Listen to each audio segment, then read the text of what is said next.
Se destruyó el centro democrático, así lo da a conocer Miguel Uribe Londoño. Además, que el presidente de la República, Gustavo Petro, propina durísimo golpe y esto no le gusta para nada a Néstor Morales y a sus amigos de la prensa del establecimiento, porque le da durísima cachetada a Donald Trump de la mano del Papa, sí, del Papa del catolicismo.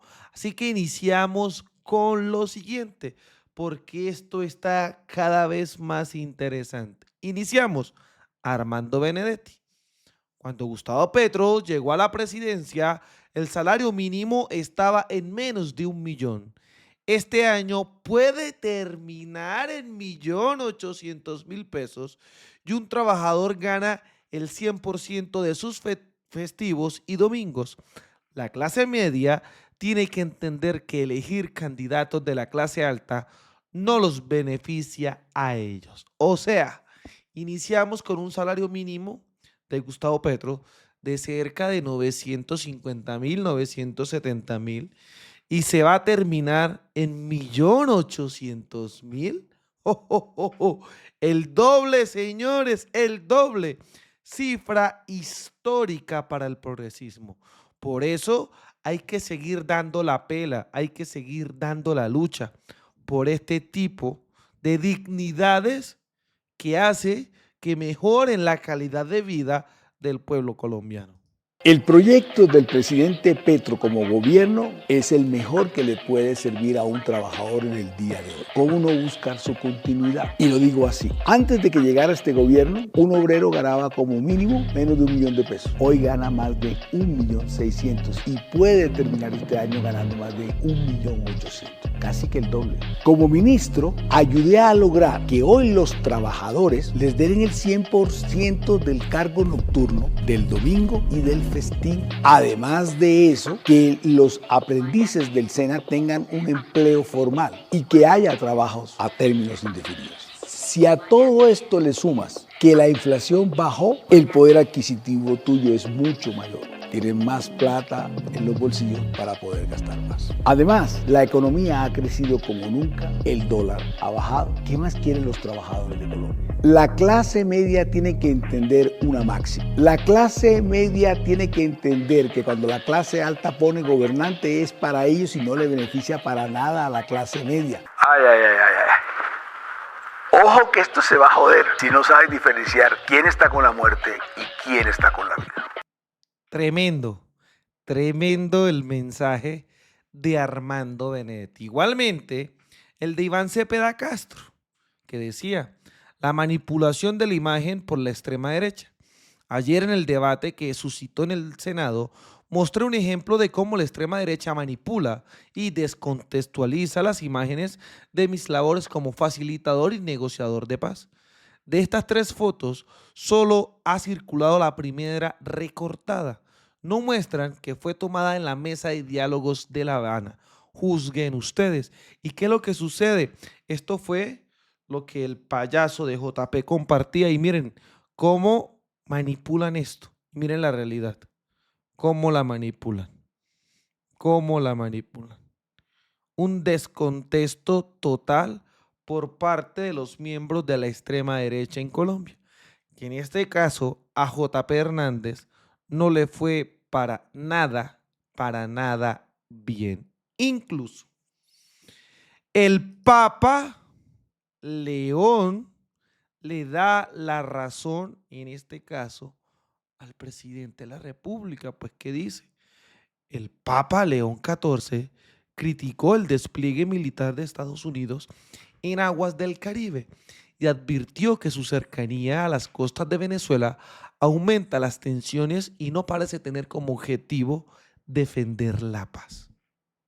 Un paese ha il diritto di avere diciamo, i militari per difendere la pace, per costruire la pace.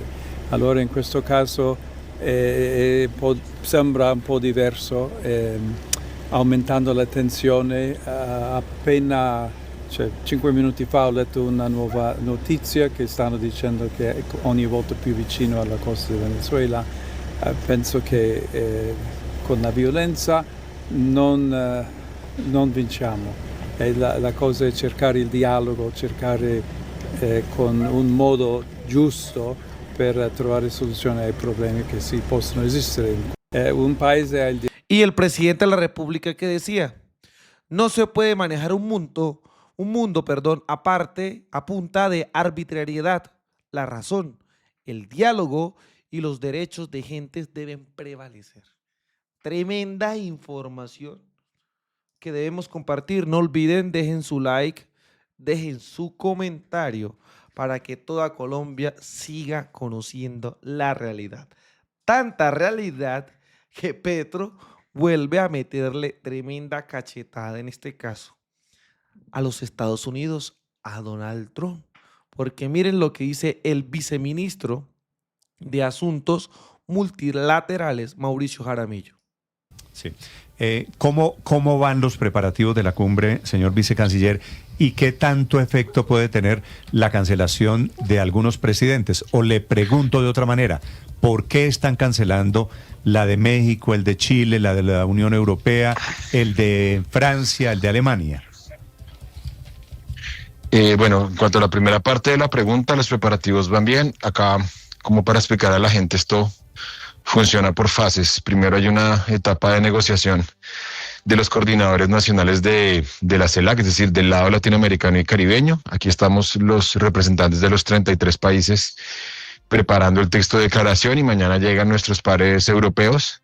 Luego eso va subiendo de nivel hasta que llegamos al nivel de jefes de Estado y de Gobierno, que es básicamente lo que va a ocurrir el 9 y el 10. Es decir, que esto es una cumbre que se viene trabajando todo el año. No ha habido cancelaciones, es decir, Macron nunca, en el caso de Macron... Miren la peinada que le meten acá a Néstor Morales, que no se aguanta para nada que el gobierno nacional tenga éxito. En el caso de Boric, en el caso de Sheinbaum, se trata de presidentes que nunca confirmaron que iban a venir a Santa Marta, es decir, ahí en el estricto sentido no hay cancelación.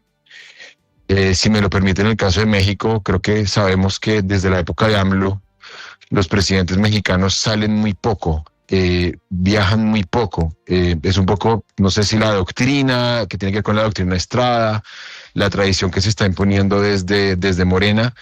Cancelaciones en estricto sentido hemos tenido dos, la de Ursula von der Leyen, de la Unión Europea.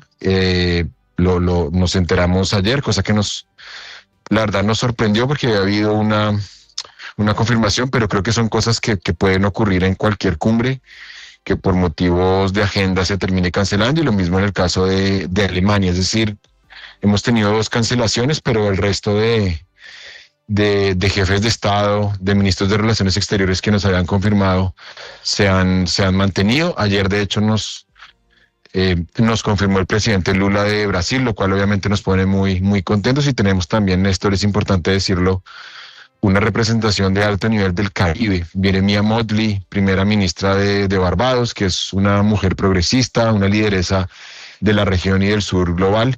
Entonces vamos a tener una cumbre, creo yo, con una presencia sustancial. Sí, señor vicecanciller, en la comunicación la comunicación que le envía la Comisión Europea a los medios de comunicación esgrime un argumento distinto a la agenda para la no asistencia de la presidenta Ursula von der Leyen a Santa Marta, a la cumbre. Dice lo siguiente: en vista de la actual agenda política europea y la escasa participación de otros jefes de Estado y de Gobierno, la presidenta von der Leyen no asistirá a la cumbre. Al final, ¿eso no implica que la cumbre está fracasando, que ante la poca presencia de presidentes europeos, la presidenta de la Comisión decide no asistir? No, eso es una conclusión, pienso yo, no sé quién está hablando ahí, creo que Ricardo, Ricardo, es una conclusión apresurada. Yo creo que no podemos saltar a ese tipo de deducciones. A ver, aclaremos lo siguiente. Estamos hablando de 60 jefes de Estado. Estamos hablando de un momento del año muy complejo para algunos mandatarios. Algunos, por ejemplo, del Caribe han tenido que hacer frente al huracán Melissa, En el caso de Europa es difícil viajar hacia otro lado del mundo, más, insisto, en un momento de coyuntura en el que se está cerrando el año. Es respetable lo que haya dicho Ursula von der Leyen respecto a que para ellos no hay una representación suficiente, pero no es la lectura que nosotros tenemos. Si usted me pregunta a mí, por ejemplo, yo le doy mucha relevancia a la presencia acá del presidente de gobierno español, al primer ministro portugués, viene el más alto nivel de Países Bajos, el más alto nivel de Eslovaquia.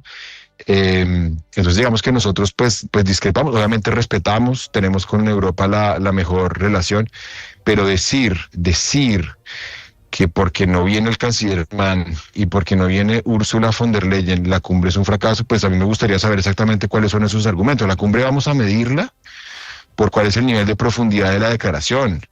Vamos a ver cuáles son las declaraciones orales de los presidentes, tanto europeos como latinoamericanos y caribeños. Pero condenarla por una declaración de von der Leyen, yo creo que es pues básicamente una desmesura. Sí, Tome. lo que pasa es que si es cumbre de presidentes de la Unión Europea y de la Comunidad de Estados Latinoamericanos y del Caribe, uno sí podría medir el éxito o el no éxito, para decirlo de manera suave, en la cantidad de presidentes que vengan. Pero le pregunto, señor vicecanciller, sí llama mucho la atención que dos altos dignatarios que habían confirmado hace apenas 3 semanas su presencia en Santa Marta se hayan bajado en las últimas horas. 1, la señora von der Leyen. 2, el canciller de Alemania, Friedrich Merz. Y entonces ahí surge la siguiente pregunta. ¿El gobierno considera que eventualmente la intención que tiene la Cancillería colombiana de impulsar una declaración conjunta Unión Europea-CELAC, rechazando los bombardeos de Estados Unidos a las lanchas cargadas con droga en el Caribe, pudo haber causado que Alemania y la Comisión Europea se echaran para atrás viniendo a esta cumbre? Bueno, en cuanto a lo primero, déjame aclarar una cosa. Volvemos a lo mismo. Miren la peinada que se lleva. Es una cumbre y tienes razón, es el más alto nivel. Mi pregunta concretamente para ese razonamiento que tú me estás planteando es el siguiente. ¿Por qué es menos válido que venga el primer ministro de Portugal, el presidente de gobierno español, que venga Kaja Kallas, a que venga Ursula von der Leyen y Merz? Esa sería como mi pregunta, porque me parece que son unos por otros. Yo aquí, a mí lo que me interesa no es lo nominal, sino lo sustantivo.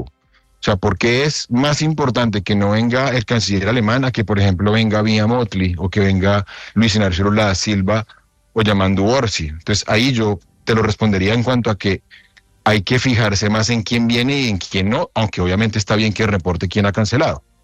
En cuanto a lo segundo, a ver, yo creo que hay que acostumbrarnos a una diplomacia de la confrontación, a una diplomacia en la que, hombre, somos socios con muchos estados del mundo, pero no coincidimos en todo. Nosotros como latinoamericanos, hablo de Colombia, hemos expresado nuestra preocupación por el despliegue militar en el Caribe, lo hemos dicho en CELAC, lo hemos dicho de manera individual, lo hemos dicho en comunicados conjuntos con otros países de la región, pero deducir que porque eventualmente hay un desacuerdo con Europa, que tampoco sabemos si es desacuerdo, que eso vaya a condenar la cumbre al fracaso, yo creo que es un error. Eso es una discusión que tenemos que dar. Inferir que hay países que no van a venir por eso, yo también creo que es básicamente equivocado. Yo entiendo la lógica, pues ustedes pueden decirlo, pero mi deber está en decirles que yo creo que están equivocados. Y yo creo que acá hay una causa nacional. América Latina es un continente de paz. Por lo menos desde el 68 en Tlatelolco lo dijimos, zona libre de armas nucleares, y es lo que solemos defender en ese tipo de escenarios. Me debo interrumpirlo. Cuénteme. Me parece que usted está sugiriendo en su respuesta que Estados Unidos está detrás de las decisiones de quienes no vienen a la cumbre, de quienes han cancelado en las últimas horas. No, y le pido que por favor no me vayan a malcitar, ¿no? Por supuesto que no, yo es para responder. Ojo, Néstor Morales. Es que no me acuerdo quién me hizo la pregunta, Ricardo, que ahí medio reconozco a Ricardo. Para responder a la pregunta de Ricardo de si tenía que ver en algo la presencia o la no presencia o la cancelación, me imagino que Ricardo está hablando de eso, la postura del presidente Lula que dijo, Si no vamos a hablar de eso, yo no voy. Eso fue lo que dijo Lula. Yo simplemente lo estoy Yo citando. estoy hablando del presidente Petro, Entonces, que está impulsando públicamente desde hace tiempos una declaración conjunta, Unión Europea, CELAC, condenando los bombardeos estadounidenses en el Caribe. entonces ahí yo le explico a Ricardo, no funciona así. O sea, eso estás hablando desde el descontexto, Ricardo. A la declaración la hemos venido armando desde hace mucho tiempo. Es una declaración que se hace de la manera más democráticamente posible. ¿Qué puede pasar? Que algunos estados, y nosotros lo hemos hecho, incluyamos partes en esa declaración, pero no se ha contemplado una declaración Unión Europea, CELAC, para el tema concreto y puntual de acá. Lo que sale es, vamos a decir, esperemos que eso salga, es lo que yo espero como viceministro. La declaración de Santa Marta, 9 y 10 de noviembre. Aquí se reunieron yo no sé cuántos jefes de Estado, ministros, etcétera, y expresan, afirman, reiteran, y ahí salen un montón de temas: inteligencia artificial, democracia, derechos humanos, comercio, y entre ellos nosotros esperamos que haya una alusión a América Latina como zona de paz. Pero por favor, no me metan en líos, no me metan en líos. Dejemos claro que Estados Unidos acá no toca ninguna trompeta, no toca ningunos pitos, no estoy hablando de Estados Unidos, simplemente era para responder a la pregunta de Ricardo, pero pues obviamente nosotros mantenemos la buena relación con Estados Unidos y no estamos, yo no estoy insinuando que la venida o la no venida de algunos líderes tenga algo que ver con lo que ha pasado recientemente con ese país. Tome. Señor Jaramillo. Tome. Tremenda cachetada. Yo esta pregunta se la hago desde Madrid. Quería preguntarle particularmente por el caso del presidente francés Emmanuel Macron. Decía usted que efectivamente nunca confirmó, nunca había confirmado como tal que iba a asistir, pero lo cierto es que en este instante, según los medios franceses, está viajando hacia Brasil, hacia la cumbre que va a haber en Brasil, la cumbre COP. ¿Ha habido alguna explicación del gobierno francés? Habrá una representación, entiendo, del gobierno francés, pero las autoridades francesas han indicado el por qué su ausencia, sobre todo cuando geográficamente está pues relativamente cerca o mucho más cerca que si hiciese el viaje directamente desde la capital francesa. No, nosotros ahí, y te agradezco la pregunta que me permite como hacer una explicación más cabal del caso francés. Con Francia tenemos y es bueno que quede claro, una excelente relación. Nos apoyaron ahorita de una manera muy activa y muy dinámica en el Consejo de Seguridad para la renovación del mandato de la misión de verificación, cosa que les hemos agradecido. Bueno, esto es muy importante, como se dejan las cosas bastante claras. Tan así lo que pasa en el Centro Democrático. Porque ahorita ellos están tan mal, las encuestas no los favorecen en ningún momento, que miren, cambio en reglas de juego de la elección de candidato del uribismo. Miguel Uribe Londoño propone 3 encuestas, donde supuestamente este 28 de noviembre iban a decidir el candidato único, y donde se hablaba supuestamente que sería una sola encuesta. Pero como están tan asustados, aquí está lo que ha pasado. Miren, en la última semana se realizaron varias reuniones entre los 5 precandidatos del Centro Democrático, en las que volvieron a aparecer dudas sobre el mecanismo de elección del candidato único, que debería quedar listo el 28 de noviembre de este año. Hace meses se definió el mecanismo, que sería una encuesta internacional. De hecho, había quedado suscrito un acuerdo en el que se resolvió que la firma encargada fuera Atlas Intel, brasileña, y con la siguiente oferta: virtual, presencial y telefónica, cada una con 4.500 muestras. Pero ahora el debate lo puso sobre la mesa Miguel Uribe Londoño. Ya sabemos quién es. Las dudas surgieron luego de reuniones con Atlas Intel y por la posibilidad de que la encuesta fuera solamente virtual. Es de recordar que el encuestador internacional Atlas Intel daba tranquilidad a las precandidatas Cabal, Paloma Valencia y Paola Holguín, pero según fuentes, Uribe Londoño ha planteado que no puede haber una sola firma o un único árbitro en este proceso. Según la propuesta que se habría hecho, la campaña de Uribe Londoño deberían participar al menos 3 encuestadoras y que los resultados se ponderen entre sí. De esa forma, dicen, se garantizaría que todas actúen de manera transparente y se reduzca cualquier margen de error. Ahora no habría problema que Atlas Inter participe, pero sí se ha pedido que se contraten otras 2 firmas. Igualmente, que la encuesta sea presencial, puerta a puerta. ¿Qué es lo que pasa? Están mal. están mal. Que dicen que la mayoría de los electores no tiene teléfono celular ni acceso a redes, especialmente en las zonas rurales. También señalan que una encuesta digital no podría auditarse adecuadamente y que existe el riesgo de que participen extranjeros o personas con direcciones IP desconocidas. El Centro Democrático está loco y uno de esos nombres se llama Iván Cepeda Castro, con la impresionante votación de casi 3 millones de votos por el progresismo. Así que colombianos, dejen su like, dejen su comentario, qué opinan al respecto y cómo Petro los ha enloquecido. Los invito a ayudarme a compartir esta información tan valiosa para que Colombia conozca la realidad. Desde la tierra del trueno, desde el Catatumbo, haciendo resistencia, construyendo paz y buscando reconciliación, soy libremente aquí. Las cosas como son. Nos vemos en un próximo capítulo. Hasta pronto.